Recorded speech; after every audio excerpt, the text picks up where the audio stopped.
Boris Johnson's post-Brexit vision of a sovereign nation free from EU interference is being hampered by Britain's ongoing adherence to unfair data regulations laid down by Brussels, a UK-based accountant has warned. The General Data Protection Regulation, GDPR, implemented in 2016 governs data protection and privacy in the bloc, as well as the European Economic Area, EEA. Despite Brexit, the rules are retained in UK law and are referred to as GDPR UK, although speaking in March, Oliver Dowden, then Secretary of State for Digital, Culture, Media and Sport, said the government was exploring ways of diverging from Brussels. GDPR is intended to offer individuals enhanced control over their personal data, as well as simplifying the rules for international business, but critics claim it makes life more complicated for UK companies. Andrew Urry, a chartered accountant, chartered tax advisor and a partner at London-based Urry Clark,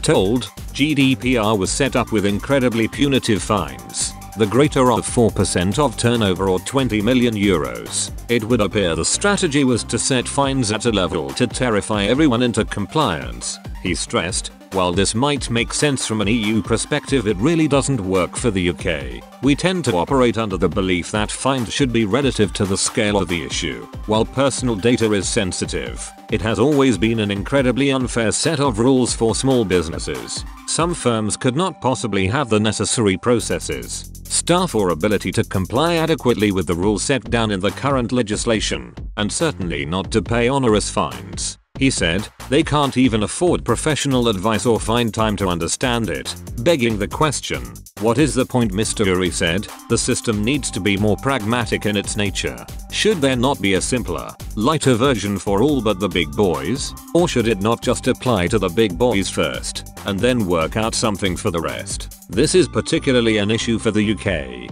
which has 3 times the number of small businesses than Germany, for instance. It would make sense to limit the ability of companies to track people fully, unless they consented by default, Mr. Urry suggested. He added, if we aren't going to reap a single Brexit dividend, then we are even more bonkers than the endless pop-ups. We chose to not be aligned, so let's at least unalign where we think they have got it wrong. And GDPR, although a good principle, is badly executed.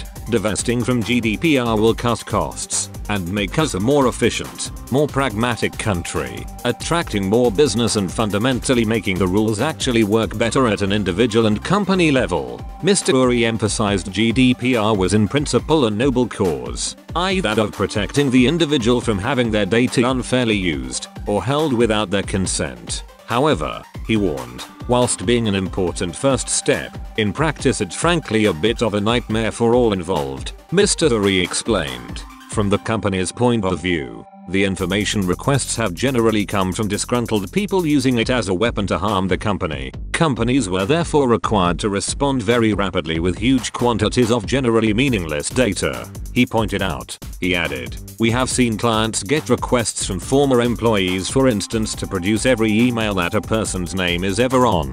Meanwhile, every word in these emails must be redacted since it's confidential now that the requestee is an ex-employee. This serves no one but the employee's short-term selfishness, and is merely a way to attack companies and tie them up in red tape. Nor, in practice, were the rules beneficial for the individual, he claimed. He said, now, you are forced to make a choice, accept all cookies, or go through seemingly endless and confusing choices that may well result in not being able to view the website. People simply do not have the time or interest, so 99.9% of them click accept all. You have now agreed to goodness knows what terms over your data. They can track you forever, and now that the company is able to do whatever it wants with your data,